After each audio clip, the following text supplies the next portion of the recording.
Ova pita se priprema brzo i jednostavno. Dovoljno je samo pomiješati sastojke, složiti u tepsiju i ispeći.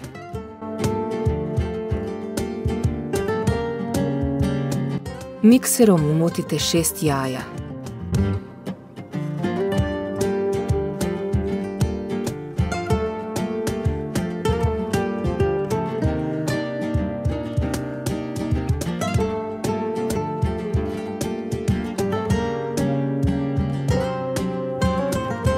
Dodajte 250 ml jogurta i 250 g kiselog vrhnja.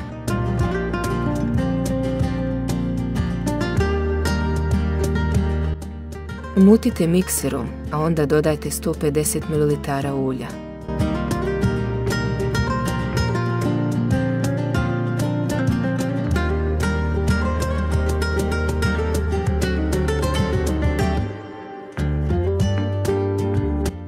Dodajte 600 g sira i 2 kašičice soli.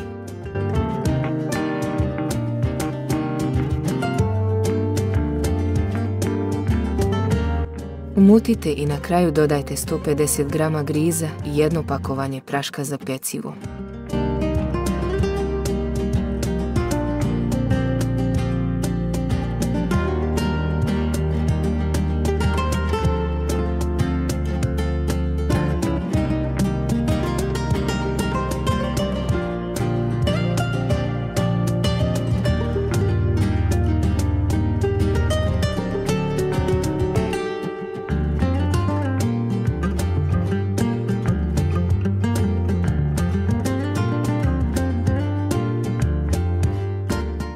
Premažite uljem.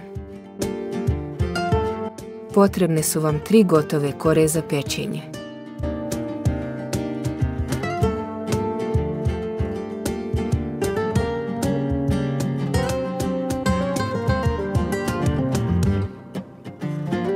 Kore premažite uljem.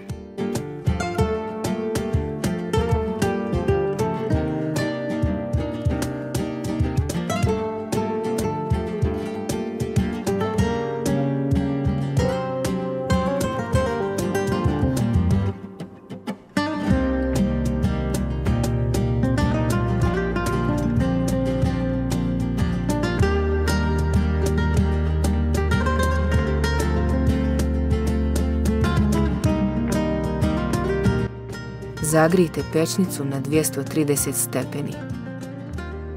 Zatim smanjite temperaturu na 200 stepeni i pecite 40 minuta.